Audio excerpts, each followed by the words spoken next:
Bom dia, meu irmão, bom dia, minha irmã. Esta é a nossa escola bíblica dominical da Primeira Igreja Batista em Teresópolis, de volta neste domingo, 5 de julho de 2020. Nós chegamos ao meio do ano e, consequentemente, também estamos iniciando nosso terceiro trimestre de estudos das nossas lições bíblicas. E nós estamos com a nossa lição, como sempre, baseada na revista Palavra e Vida. Mas neste terceiro trimestre, nós temos um tema interessante: esperança em tempo de quarentena.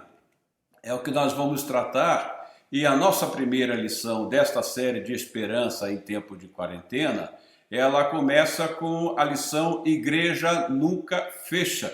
É isso que nós vamos ver ao longo desse estudo que nós faremos hoje. Bom, hoje nós estamos vivendo uma situação bastante diferente, nós estamos bastante fora do nosso costume, do nosso dia a dia. Tem surgido algumas palavras que nós não conhecíamos antes, pelo menos a maioria. Coronavírus, por exemplo, ninguém falava nisso, mas do final do ano passado para cá, tornou-se um termo bastante corriqueiro e até mesmo assustador, mas todo mundo hoje sabe do que se trata coronavírus. Mas em função do coronavírus, surgiu um outro termo também que não era muito conhecido, pelo menos na prática, que é a pandemia. Mas a pandemia surgiu aí e não me lembro, na nossa geração e da geração dos meus pais também, não me lembro, de ter visto pandemia. Mas aí nós estamos agora vivendo um tempo de pandemia. E em função do coronavírus, em função da pandemia, surgiram também alguns termos que não eram comuns. Por exemplo, lockdown. Na realidade, o que eu estou vendo é que ao longo desse período de confinamento social que nós estamos vivendo, nós estamos tendo, na realidade, um curso de inglês, porque vários termos da língua inglesa estão sendo usados. E um deles é esse lockdown, que significa confinamento, todo mundo trancado e ninguém pode sair, é todo mundo assustado e as autoridades recomendam que nós devemos ficar em casa, então surgiu o termo lockdown. Em função do lockdown, um outro termo que já era bastante conhecido, que é o delivery, já que a gente hoje em dia já não fala mais entrega em domicílio, estamos deixando o nosso português de lado e usando alguns termos em inglês, o que é uma pena. Então surgiu o termo delivery. Então você pede comida, você pede remédio, você liga para o supermercado, já que ninguém pode sair de casa, e o comércio está atuando bastante por meio do delivery. Mas um outro termo também que vai surgir bastante conhecido é máscara, né? Máscara, jamais a gente pensou que máscara faria parte do nosso vestuário, seria uma peça do vestuário. Hoje, quando você se arruma para sair, uma das coisas que você vai colocar e tem que carregar sempre é a máscara, né? Porque é uma questão de segurança nossa e por respeito ao próximo também, caso esteja contaminado, que nós vamos evitar de contaminar uma outra pessoa. E em função do do coronavírus, da pandemia, do lockdown, do delivery, da máscara, as cidades ficaram fechadas. As cidades ficaram desertas, o movimento caiu consideravelmente, porque isso é uma precaução, uma medida de segurança para evitar, para conter o avanço desse vírus que está aí assustando todo mundo.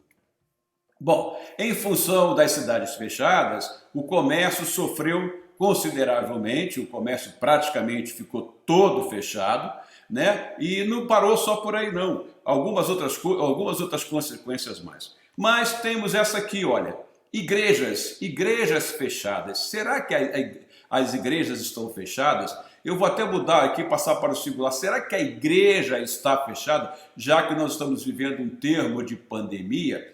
Então é isso que nós vamos caminhar hoje, para ver se de fato a igreja está fechada, se a igreja está reclusa, se a igreja está parada. Mas vamos ver primeiro alguns conceitos sobre a igreja.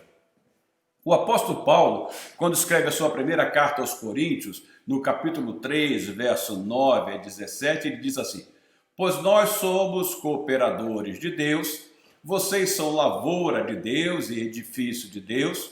conforme a graça de Deus que me foi concedida, eu, como sábio construtor, lancei o alicerce, e outro está construído sobre ele. Contudo, veja cada um como constrói, porque ninguém pode colocar outro alicerce além do que já está posto, que é Jesus Cristo. Se alguém constrói sobre esse alicerce, usando ouro, prata, pedras preciosas, madeira, feno, palha, sua obra será mostrada, porque o dia atrará a luz, pois será revelada pelo fogo que provará a qualidade da obra de cada um. Se o que alguém construiu permanecer, esse receberá recompensa.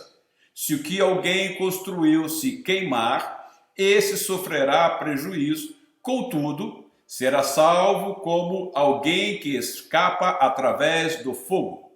Vocês não sabem que são santuário de Deus e que o Espírito de Deus habita em vocês?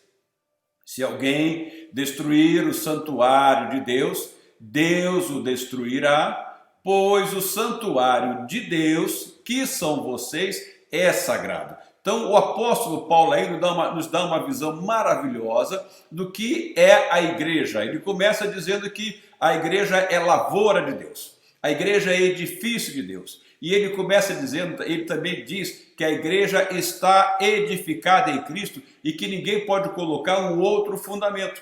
Mas aí ele vai prosseguindo, nos dando mais entendimento sobre a igreja. Ele diz, porque ninguém pode colocar outro alicerce além do que já está posto, que é Jesus Cristo.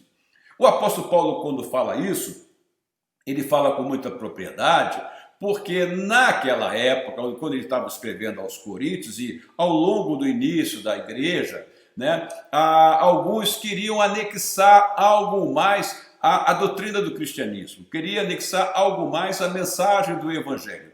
Então queriam colocar a obediência aos requisitos da lei mosaica, queriam influenciar o cristianismo com filosofias, principalmente a filosofia grega, havia o risco do gnosticismo. Então Paulo diz o seguinte, olha, não coloque nada mais, porque o fundamento da igreja é Jesus Cristo. Ninguém pode colocar outro alicerce além do que já está posto, que é Jesus Cristo. Aí isso nos faz recordar quando Simão responde aquela pergunta que Jesus perguntou aos seus discípulos. Quem dizem vocês que é o Cristo? Tá? Aí Pedro responde, Simão respondeu, tu és o Cristo, o Filho do Deus vivo, pois também eu te digo que tu és Pedro, e sobre esta pedra edificarei a minha igreja e as portas do inferno não prevalecerão contra ela. Na realidade, quando Jesus pergunta, que dizem vocês ser o Filho do homem? E Pedro responde, tu és o Cristo, o Filho do Deus vivo. Aí Jesus diz, pois eu te digo que tu és Pedro, e sobre esta declaração que você acabou de fazer, e a declaração é essa, tu és o Cristo, o Filho do Deus vivo, edificarei a minha igreja. Aí, interessante, veja o final desse versículo. E as portas do inferno não prevalecerão contra ela. Nós já temos aí parte da nossa resposta da pergunta que nós fizemos no início dessa lição. Igreja fechada, a igreja está fechada? Será que uma pandemia vai fazer com que a igreja fique trancada? Será que o coronavírus tem este poder? O Senhor Jesus disse que as portas do inferno não prevaleceriam contra ela, a igreja. Então nós já vemos por aí que a igreja não está fechada, porque uma pandemia não pode dominar a igreja, não pode prevalecer contra ela. Por quê? Porque a igreja está firmada em Cristo. E é isso que Paulo diz, porque ninguém pode colocar outro alicerce além do que já está posto, que é Jesus Cristo. Então, Paulo diz que não se pode colocar outro alicerce além de Jesus Cristo, porque alguns, como já disse, queriam colocar algo mais sobre esse alicerce. Mas o alicerce é onde se levantam as paredes, é onde se levantam as demais estruturas de uma construção. Aí Paulo vai nos falar sobre que tipo de material é colocado sobre esse alicerce. Aí ele diz, bom, alguns estão usando ouro, prata, pedras preciosas. Paulo está se referindo aí, de uma maneira figurada, o que estava sendo ensinado à igreja. E aqueles que eram fiéis ao ensinamento do Senhor Jesus Cristo, que estavam seguindo as palavras que o Senhor Jesus Cristo lhes havia ensinado, eles estavam pregando, ensinando aquilo que é a verdade, aquilo que tem respaldo nos ensinamentos do Senhor Jesus Cristo.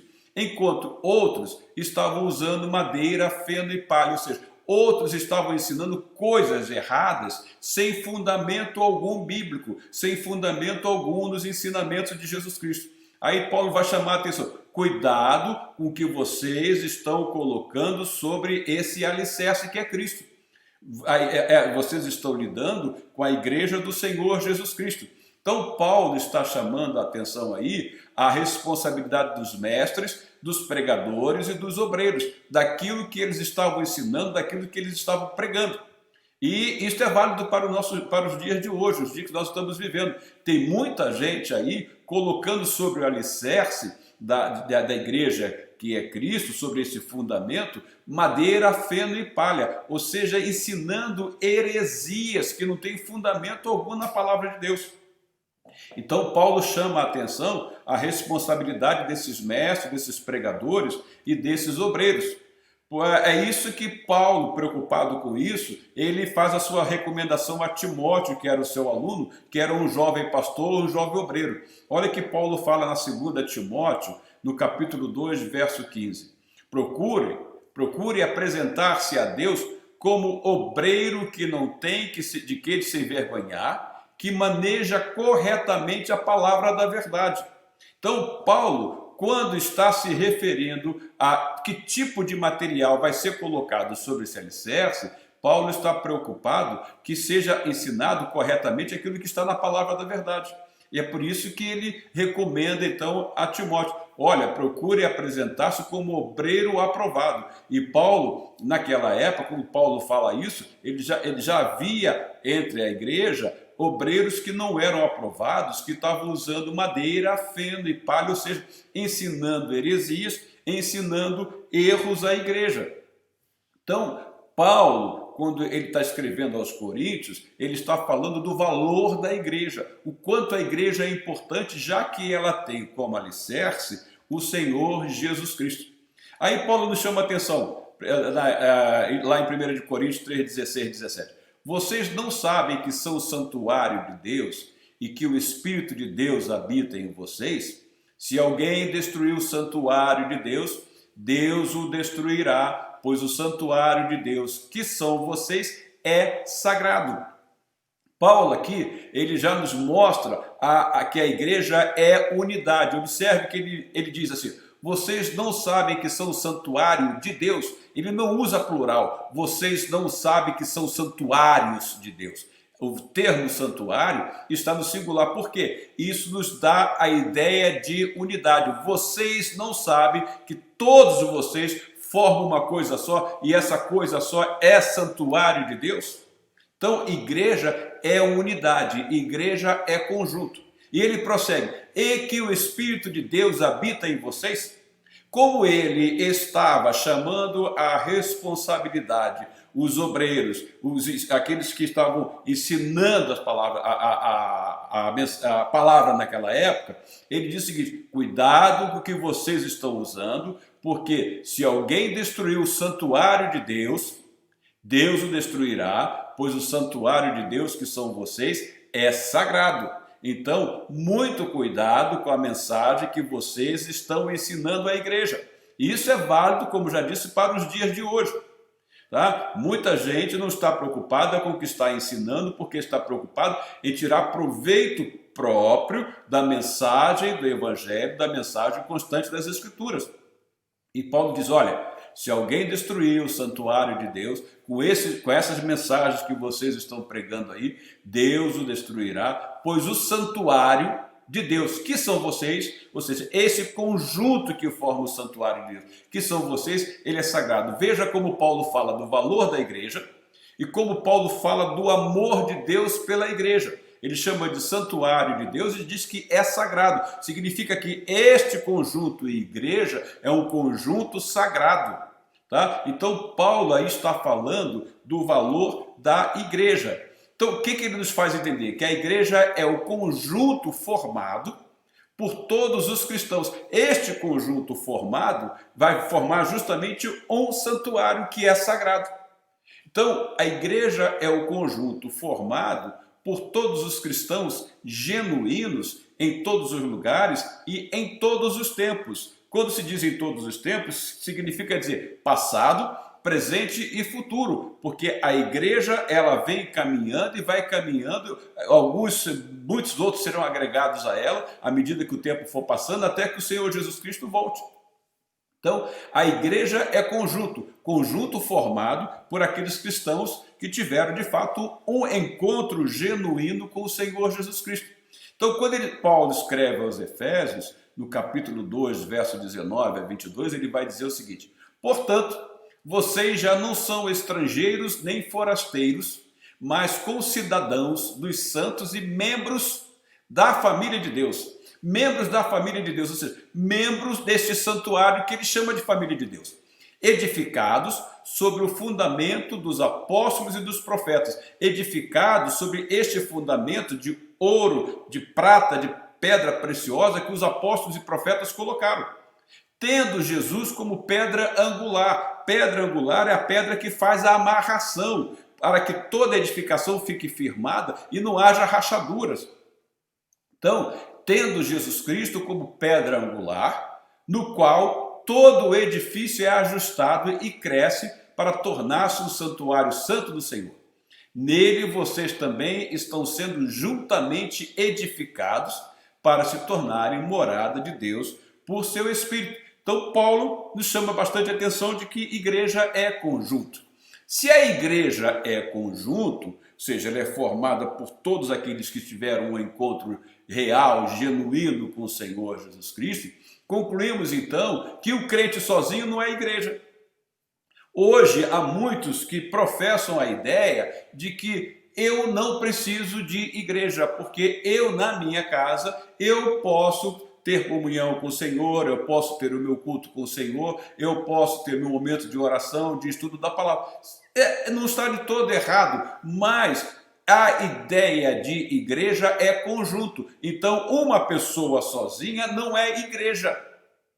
Igreja é conjunto. Vocês não sabem que são o santuário? Paulo não diz vocês não sabem que são os santuários. Então, a ideia de igreja é conjunto. E uma pessoa sozinha, então, não forma igreja. Agora, cada crente é um templo. É um templo por quê? Porque quando se tem um encontro genuíno com Jesus, nós nos tornamos templos do Espírito Santo. Você se lembra que no passado, né, no Velho Testamento, nós vamos ver que no início o Senhor habitava no tabernáculo e à medida que o povo caminhava no deserto, aquele tabernáculo ele se locomovia com o povo. Depois, mais tarde, Salomão vem e constrói um templo onde era ali a habitação do Senhor, onde o povo ia para adorar o Senhor, né? Mas já no advento do tempo da graça, após o Senhor Jesus Cristo ter pago o preço pelos nossos pecados na cruz do Calvário, o templo do véu se rasgou de alto a baixo, nos dando acesso direto a Deus, não mais requerendo a presença daquele sumo sacerdote lá do Velho Testamento, porque em Cristo todos nós somos sacerdotes e temos acesso direto ao Pai em nome do Senhor Jesus Cristo. Então, nós nos tornamos templos do Espírito Santo e Paulo vai falar isso lá na 1 aos Coríntios, no capítulo 6, verso 19, onde ele diz: acaso não sabem que o corpo de vocês é santuário do Espírito Santo que habita em vocês, que lhes foi dado por Deus e que não são de si mesmos? Ou seja, perdão, depois que a pessoa tem um encontro com Jesus, ela não pertence mais a si mesma, mas ela pertence ao Senhor. Acaso não sabe que o corpo de vocês é santuário do Espírito Santo que habita em vocês? Então, o Espírito de Deus, agora ele habita em nós. Então, cada crente, ele é um templo. Cada crente, então, é um templo onde Deus habita. Veja lá Romanos capítulo 8, verso 9. Entretanto, vocês não estão sob o domínio da carne, mas do Espírito, se de fato o Espírito de Deus habita em vocês. E se alguém não tem o Espírito de Cristo, não pertence a Cristo. Porque quando a pessoa tem um encontro com o Senhor Jesus Cristo, quando o recebe como seu Senhor e Salvador, como já disse, você sabe, ela se torna templo do Espírito Santo, recebe o selo do Espírito Santo. Este selo do Espírito Santo é que nós chamamos de batismo com o Espírito Santo. Então, já podemos aí também corrigir uma outra coisa, dizendo o seguinte: todos nós que tivemos um encontro real com Jesus Cristo, somos batizados com o Espírito Santo de Deus. Nós temos o selo do Espírito e somos templos do Espírito Santo. Então, cada crente é um templo onde Deus habita. Bom, então, templo é lugar de culto, é lugar de adoração. É isso que o Senhor Jesus deixa bem claro naquele encontro que ele teve com a mulher samaritana. Jesus estava passando por Samaria, teve sede, para a beira de um poço, e lá se encontra com aquela mulher e tem uma conversa com ela, e ela vai ver que de fato Jesus é o Messias. Mas Jesus vai esclarecer para ela uma coisa. Jesus declarou: creia em mim, mulher. Está próxima a hora em que vocês não adorarão o Pai nem neste monte. Jesus se referiu ao monte de Gerizim, porque lá, como o povo se separou logo após o reinado de Salomão, lá eles tinham um local que substituía o templo de adoração de Jerusalém. Então Jesus diz: vocês não adorarão o Pai nem neste monte, nem em Jerusalém. Vocês, samaritanos, adoram o que não conhecem. Nós adoramos o que conhecemos, pois a salvação vem dos judeus. No entanto, está chegando a hora, e de fato já chegou, em que os verdadeiros adoradores adorarão o Pai em espírito e em verdade. São estes os adoradores que o Pai procura.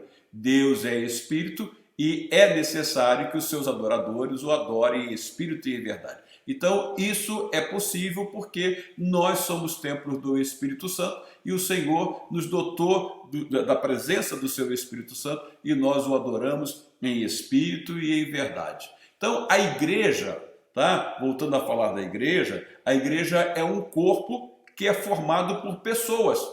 Ela é um ajuntamento de salvos por Jesus Cristo. Se a igreja é corpo, ela é corpo de Cristo.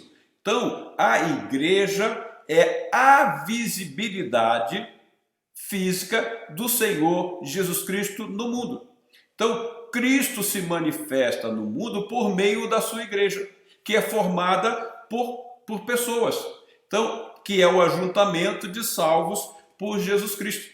1 Coríntios, capítulo 12, verso 12 ao 14, diz: ora, assim como o corpo é uma unidade, está lembrado que Paulo diz que nós somos santuário, que nós somos o santuário do Senhor? Então, ora, assim como o corpo é uma unidade, embora tenha muitos membros, e todos os membros, mesmo sendo muitos, formam um só corpo. Assim também com respeito a Cristo. Pois em um só corpo, todos nós fomos batizados em um único Espírito, quer judeus, quer gregos, quer escravos, quer livres. E a todos nós foi dado beber de um único Espírito. O corpo não é composto de um só membro, mas de muitos. Então, foi aquilo que eu acabei de falar. A igreja não é um crente isolado. O corpo não é composto de um só membro, mas de muitos. Quando nós estamos juntos, isto é igreja. Então, igreja é união, igreja é participação, igreja é compartilhar. Então, a igreja é um corpo formado por pessoas, este corpo é um ajuntamento de salvos por Jesus Cristo. Então, a igreja é o templo de Deus porque é a sociedade onde o Espírito de Deus habita. O Espírito de Deus habita no meio da igreja. Sendo essa sociedade habitada pelo Espírito de Deus, e como o Espírito de Deus é poder, lembre que lá em Atos, quando o Senhor Jesus disse que seria derramado o Espírito Santo, quando se refere ao poder do Espírito Santo, o termo em grego é dínamo, significa, de onde vem a palavra dinamite, é poder. Sendo essa sociedade habitada pelo Espírito de Deus, Significa então dizer que ela é dinâmica. Se é uma sociedade dinâmica porque ela é movida pelo Espírito de Deus, significa então, já temos a resposta para a nossa pergunta lá no início. A igreja está fechada? Não, porque a igreja ela é habitada pelo Espírito Santo, ela é movida pelo poder do Espírito Santo e a igreja ela é dinâmica. A igreja não para, a igreja continua caminhando, a igreja continua crescendo. Não é uma pandemia, não é um coronavírus que vai fazer com que a igreja fique estagnada, que vai fazer com que a igreja fique enclausurada, que vai fazer com que a igreja fique reclusa. Porque ela é dinâmica, ela continua se movendo, a igreja não está fechada. Então, por ser dinâmica, ela não pode ficar confinada a um espaço físico, a uma edificação. Lá, aquele prédio onde nós nos reunimos normalmente aos domingos e às quartas-feiras e durante os outros dias da semana, também para outras atividades, tá? Lá é onde é o nosso local de encontro, mas não quer dizer que aquilo é a igreja, aquilo é uma edificação. Como aquela edificação agora está fechada em função da pandemia, em função deste período de quarentena que nós estamos vivendo, a igreja não está confinada àquele pedaço de terra, aquela edificação que nós temos lá. A igreja continua caminhando. A primeira igreja batista em Teresópolis, ela continua ativa, porque ela é dinâmica, ela é movida pelo poder do Espírito Santo. Então, as pessoas que compõem essa igreja, tá? Elas não se reúnem, as pessoas não se reúnem na igreja, é a igreja que se reúne em um lugar. Então, quando nós estamos naquele prédio, naquela edificação, é a igreja que está lá dentro.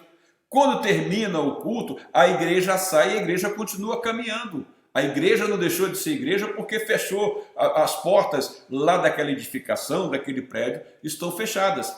Igreja é gente, igreja não é prédio. E por ser gente, e porque as pessoas que compõem a igreja são templos do Espírito Santo, significa que a igreja tem vida e que nada pode detê-la, nem mesmo as portas do inferno podem prevalecer contra ela. Então, o autor aos Hebreus, no capítulo 10, dos versos 24 e 25, diz o seguinte: e consideremos-nos uns aos outros para incentivar-nos ao amor e às boas obras. Não deixemos de reunirmos como igreja segundo o costume de alguns, mas encorajemo-nos uns aos outros, ainda mais quando vocês veem que se aproxima o dia. E consideremos uns aos outros para incentivar-nos ao amor e às boas obras. A igreja não está parada, a igreja continua realizando todos os seus trabalhos e ainda diz ainda, não deixemos de reunir-nos como igreja. Nós não deixamos de nos reunir.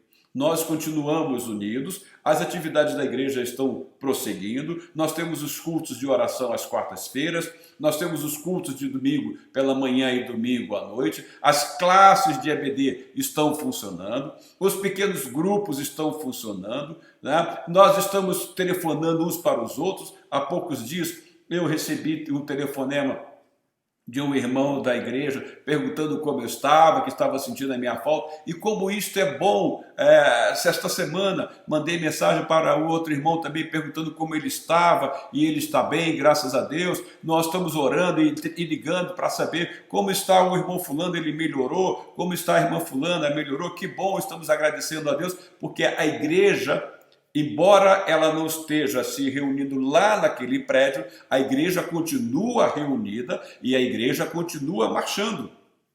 Então, a recomendação é, devemos nos congregar com os nossos irmãos. E nós estamos fazendo isso. E graças a Deus que nós temos a tecnologia a nosso favor. Como a eletrônica digital nos ajudou bastante, o advento da eletrônica digital. Hoje nós temos a internet, hoje nós temos os computadores, hoje nós temos meios de comunicação maravilhosos. Então, isto tudo foi preparado por Deus, eu vou lhe dizer, porque Deus tem todas as coisas sob controle e este momento já era de conhecimento de Deus, porque Deus não é pego de surpresa por nada. Mas a igreja continua caminhando, a igreja não estava fechada. E igreja é relacionamento, igreja é comunhão, e a comunhão está sendo mantida. Veja só, lá no início da igreja, no livro de Atos, no capítulo 2, verso 41 e 42. Os que aceitaram a mensagem foram batizados e naquele dia houve um acréscimo de cerca de 3.000 pessoas. Eles se dedicavam ao ensino dos apóstolos e à comunhão, ao partir do pão e às orações. O termo grego que aparece aí para a comunhão, lá no original grego, é koinonia, um termo que já está sendo bastante conhecido por todos nós, que significa o seguinte: koinonia é comunhão, koinonia é participação, koinonia é relacionamento, koinonia é compartilhamento. Embora nós estejamos vivendo um período de quarentena, a nossa comunhão continua sendo mantida, a nossa participação continua, a igreja está ativa, o nosso relacionamento continua, o nosso compartilhar continua. A igreja está funcionando, o pastor está preparando as suas mensagens, os seus sermões, o ministro de música cuidando da parte musical, os cursos de oração estão funcionando, né? Como já disse, os pequenos grupos estão funcionando, toda a igreja está trabalhando para que o nome do Senhor continue sendo glorificado. A quarentena não nos impede nada. Significa, então, koinonia, ter algo em comum, compartilhar, participar, atuar juntos. Isso significa sinergia, estamos todos trabalhando e movidos pelo Espírito Santo de Deus. Paulo, quando ele escreve a sua primeira carta aos Coríntios, no capítulo 10, versos 16 e 17, ele diz: não é verdade que o cálice da bênção que abençoamos é uma participação no sangue de Cristo? O termo que aparece aí em grego na sua origem para participação também é koinonia. Então não é verdade que o cálice da bênção que abençoamos é uma participação, é koinonia no sangue de Cristo, e que o pão que partimos é uma participação no corpo de Cristo? Por haver um único pão, nós que somos muitos, somos um só corpo. Olha a unidade. Olha como é que isso implica comunhão. Olha como é que isso implica compartilhar.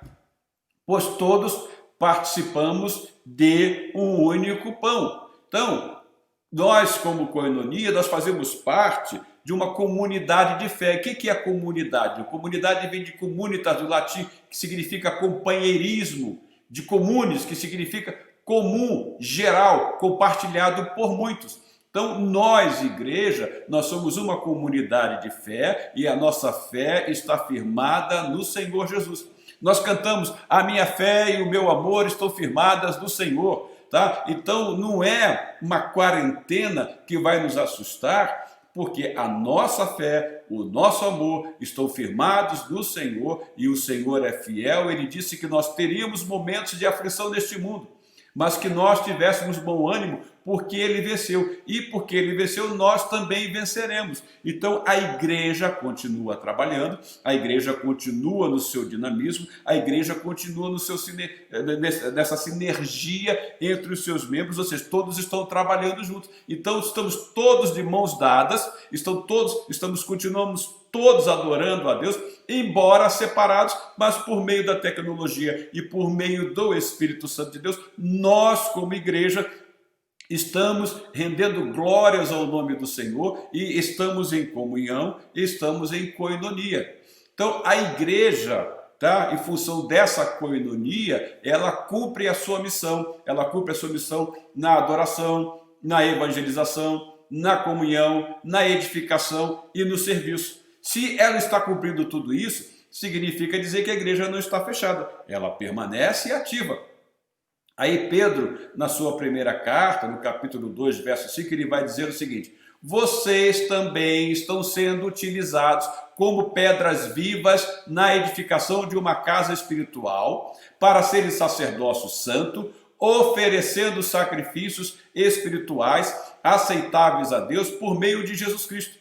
Olha o que ele diz: vocês também estão sendo utilizados. O verbo ser aí está no gerúndio, significa que é algo contínuo, significa que a igreja não parou, mas nós estamos sendo utilizados como bênção na vida um dos outros, porque estamos sendo usados como pedras vivas na edificação. E uma outra coisa, a igreja ela continua no seu ato de culto ao Senhor, porque Pedro diz, oferecendo sacrifícios espirituais aceitáveis a Deus por meio de Jesus Cristo. Oferecendo, gerúndio de novo, ou seja, é algo que é contínuo. Se é algo que é contínuo, é algo que é dinâmico. Então a igreja não está fechada, a igreja não está parada, a igreja não está enclausurada. Bom, aí João, quando escreve a sua primeira carta, no capítulo 1, versos 6 e 7, ele diz, se afirmarmos que temos comunhão com ele, mas andamos nas trevas, mentimos e não praticamos a verdade. Se, porém, andamos na luz, como ele está na luz, temos comunhão uns com os outros.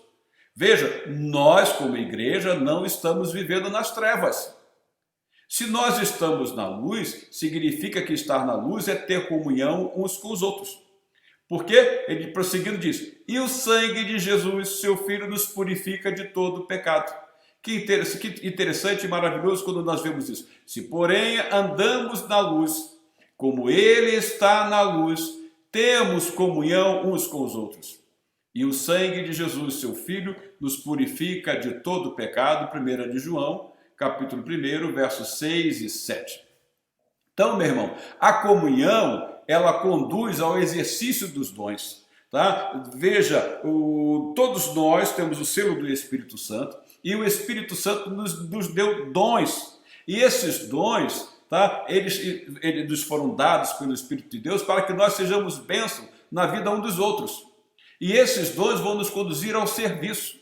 Você tem dons que eu não tenho. Você, com os seus dons, você me abençoa. Os dons que eu tenho, talvez você não os tenha, mas eu vou abençoar a sua vida. Isto é igreja, por isso que nós fomos dotados de dons pelo Espírito Santo. E é por isso que ninguém isolado pode ser igreja, porque igreja é conjunto para que nós, como corpo, para que nós, sendo muitos membros, possamos juntos em unidade agir em benefício um dos outros.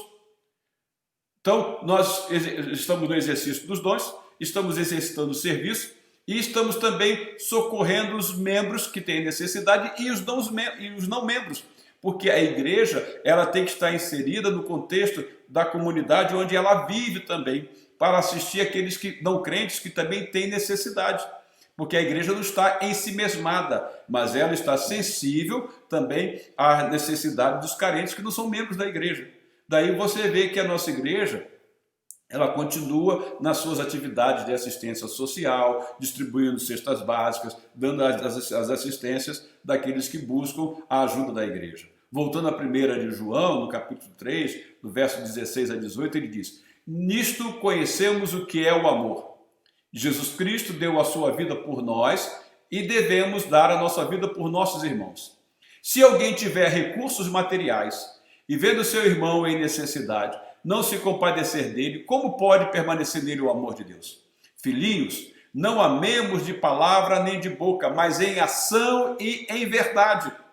Em ação e em verdade significa ser movido pelo Espírito de Deus para que nós possamos demonstrar o amor de Deus, não somente de boca, mas que botando em exercício a palavra. É a recomendação de Tiago. Tiago nos recomenda na sua carta, que é uma carta de procedimento para o cristão, que é uma carta prática, que nos remete à vida prática do cristão, que é uma carta que tem muito a ver com a ética cristã. Tiago diz, sejam praticantes da palavra, não sejam apenas ouvintes, porque praticar significa estar em movimento, e a igreja está em movimento. Então, quando nós praticamos a palavra, estamos sendo impulsionados pelo poder do Espírito de Deus. É quando a gente se lembra daquela pesca maravilhosa em que os discípulos tiveram que vir e ajudar uns aos outros para puxar a rede, porque na igreja nós estamos lá para ajudar uns aos outros, porque nós somos parte de um só corpo. Essa comunhão que nós temos conduz à evangelização. E você pode ver que mesmo neste período de quarentena, a igreja não parou a evangelização. Está aí, nós estamos em meio à campanha de missões. Então, a igreja não parou a evangelização, a igreja continua funcionando, a igreja continua com as portas abertas, as cristolândias continuam funcionando. as casas de recuperação continuam funcionando, as casas de assistência aos idosos continuam funcionando. Em suma, o evangelho continua sendo pregado. Mateus, no capítulo 28, versos 19 e 20, que nós chamamos da grande comissão, o Senhor Jesus diz: portanto, vão e façam discípulos de todas as nações, batizando-os em nome do Pai e do Filho e do Espírito Santo, ensinando-os a obedecer a tudo o que eu lhes ordenei. E eu estarei sempre com vocês até o fim dos tempos. Jesus não disse que não estaria conosco quando houvesse pandemia, quando tivesse período de quarentena. Ele disse que estaria sempre conosco. Então, por esta razão, a igreja que não está fechada, a igreja que não está ensimesmada, ela continua na evangelização, e essa evangelização só é possível porque a igreja mantém a sua comunhão. Atos, do capítulo 1, verso 8, está lá: mas receberão poder quando o Espírito Santo descer sobre vocês, o Senhor Jesus falando, e serão minhas testemunhas em Jerusalém, em toda a Judéia e Samaria e até os confins da terra. Até os confins da terra. Então o evangelho continua sendo pregado.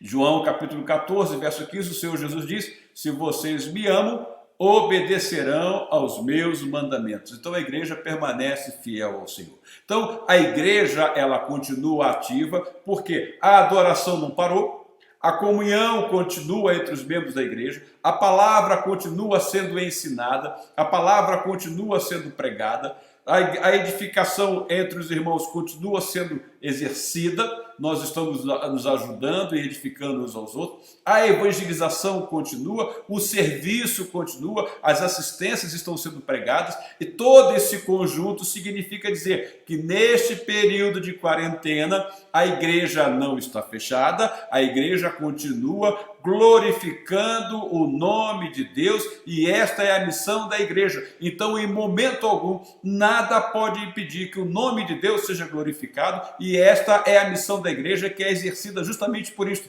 por meio da adoração, da comunhão, do ensino, da edificação, da evangelização e do serviço. Então, ela não está parada, apesar do isolamento social, a igreja continua caminhando, a igreja continua cumprindo a sua missão. Nada pode detê-la. Por quê? Porque ela segue no poder do Espírito Santo de Deus. E o Espírito de Deus é vida, e nada pode impedir a ação do Espírito Santo. Não há força alguma, não há quarentena, não há pandemia, não há coronavírus que vai impedir a igreja de caminhar. Então, ela cumpre a sua missão na adoração, ela cumpre a sua missão na evangelização, ela cumpre a sua missão na comunhão, ela cumpre a sua missão na edificação e no serviço ao próximo. Ela continua dinâmica. Hebreus, no capítulo 13, verso 15, o seu autor diz o seguinte: por meio de Jesus, portanto, ofereçamos continuamente a Deus um sacrifício de louvor, que é fruto de lábios que confessam o seu nome. Continuamente significa que não parou, significa que não fechou, significa que não está estagnada. Pedro, de novo, na sua primeira carta, capítulo 2, verso 5, nós vamos ler lá: vocês também estão sendo utilizados como pedras vivas na edificação de uma casa espiritual para serem sacerdócio santo, oferecendo continuamente, sacrifícios espirituais aceitáveis a Deus por meio de Jesus Cristo. 1 de Pedro, capítulo 2, verso 5. Para William Barclay, ele diz o seguinte, se referindo a este texto de Pedro: pedras vivas traz a ideia de que o cristianismo é uma comunidade, porque nós estamos sendo usados na edificação um dos outros.